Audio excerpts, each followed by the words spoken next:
Bom, uma análise rápida aqui sobre a situação da Petrobras, né? Vocês viram que houve a troca do Jean Paul Prats pela Magda Chambriard. E aí há uma grande revolta no Grupo Globo, também na Folha de São Paulo, enfim, na grande mídia em geral com isso. O Grupo Globo, no editorial hoje, diz o seguinte: troca de comando na Petrobras traz volta ao passado. Ao escolher Chambriard, Lula insiste em retomar as políticas fracassadas do tempo de Dilma. A Folha hoje também traz um editorial dizendo: o programa econômico de Lula é o atraso. Demissão de Prats na Petrobras mostra que o presidente está empenhado em repetir tudo o que deu errado nas administrações petistas anteriores. Eu acho que é um bom ponto para a gente começar a análise, porque esse parecer, esse diagnóstico, na verdade, é um diagnóstico que não é compartilhado pelo PT, por exemplo. A fala do Nassif hoje no ICL, ao analisar essa situação toda, ela deixa claro, transparente isso. Ele diz ali que a Magda vai obedecer o Lula e tal, mas ele fala claramente: olha, essas políticas do PT para a Petrobras estavam dando certo. Né? O que detonou tudo foi a Lava Jato. Que ela obedece o Lula, ela obedece o comando de quem for. Obedeceu a Dilma lá e vai obedecer o Lula. Uhum. Então, o que aparentemente vai acontecer é o Lula exigir investimentos da Petrobras. Ele quer investimento, ela já falou. O primeiro discurso dela, ela falava na volta da indústria naval, que, aliás, dos maiores engodos que tem aí da mídia é falar: não, a indústria naval que fracassou, que foi uma das... Fracassou nada. Ela estava indo de vento em popa, porque você tem uma fase de aprendizado. E ela estava cumprindo essa fase de aprendizado quando veio a Lava Jato, veio o golpe do impeachment e paralisou o processo aí, né? A questão aqui, pessoal, que foi a mesma coisa pro Temer, pro Bolsonaro, pro Lula, pra Dilma e para todos os presidentes do Brasil, é o seguinte: o que é bom para o caixa da Petrobras não é necessariamente bom para o país ou necessariamente bom para o governo de situação. Por exemplo, o que é bom exclusivamente pensando no caixa da Petrobras e no acionista, no lucro do acionista da Petrobras? É exclusivamente chupar o petróleo lá do fundo do mar. Isso é a atividade mais rentável que a Petrobras faz. É tirar o petróleo e vender esse petróleo cru para o exterior, fazer um dinheirão com isso, e depois pegar esse lucro e fazer a distribuição de dividendos, né? 60 e poucos por cento são investidores privados, que são donos das ações da Petrobras, e 30 e poucos por cento o governo. Foi isso basicamente a política do Temer e do Bolsonaro para a Petrobras, tá? O Bolsonaro, no finalzinho do governo, a partir ali do já avançado em 2022, ele, no desespero, ele reverte isso tudo ali meio aos trancos e barrancos, mas a gente vai chegar lá nesse ponto. Mas o fato foi, a Petrobras saiu dessas atividades que geravam uma rentabilidade mais baixa, ou até prejuízo em alguns casos. No caso dos fertilizantes, ela estava tendo prejuízo, tá? A operação dela de fertilizantes era deficitária.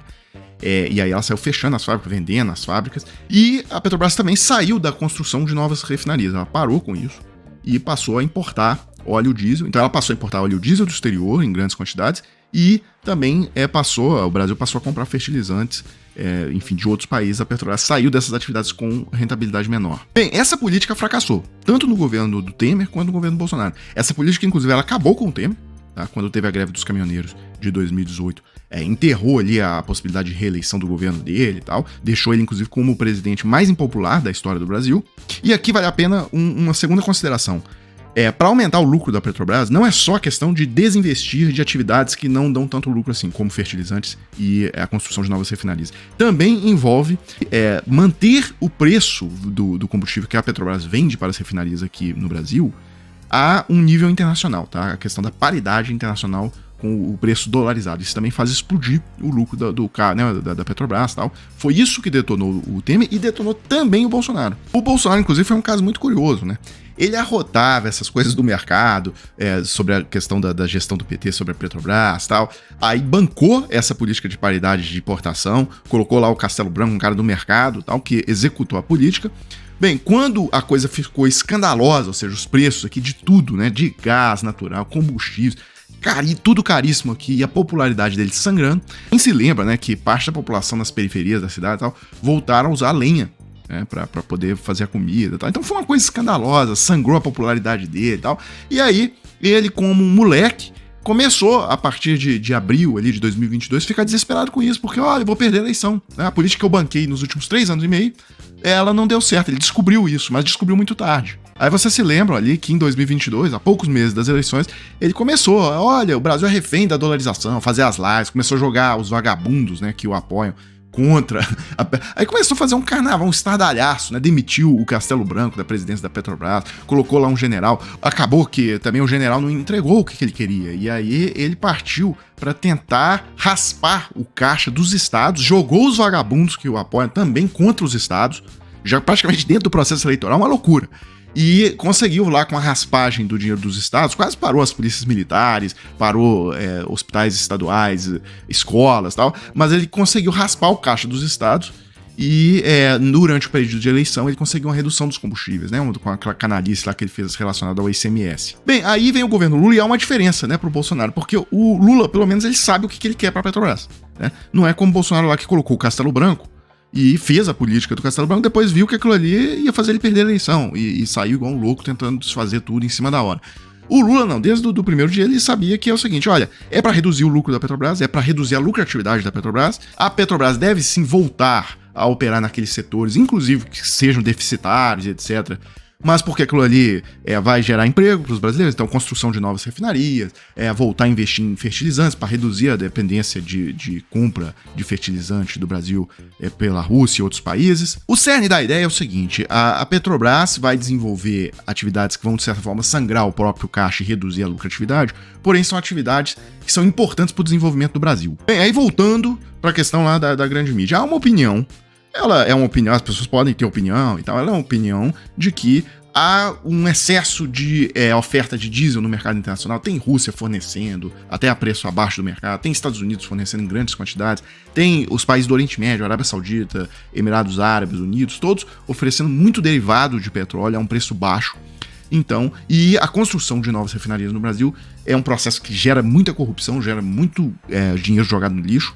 Então, é uma lucratividade péssima esse tipo de investimento, é um péssimo custo-benefício. Então, eles acham isso. Enfim, são maneiras totalmente diferentes de encarar, de entender a situação.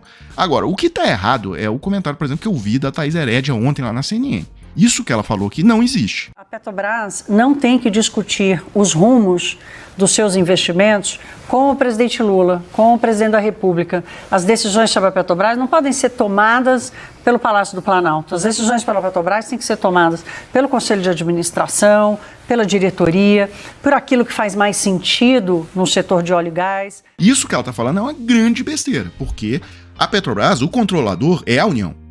Então, o presidente da República ele vai ter óbvia ingerência sobre a Petrobras. Não existe, ela está querendo impor uma regra que não existe essa regra que ela está dizendo.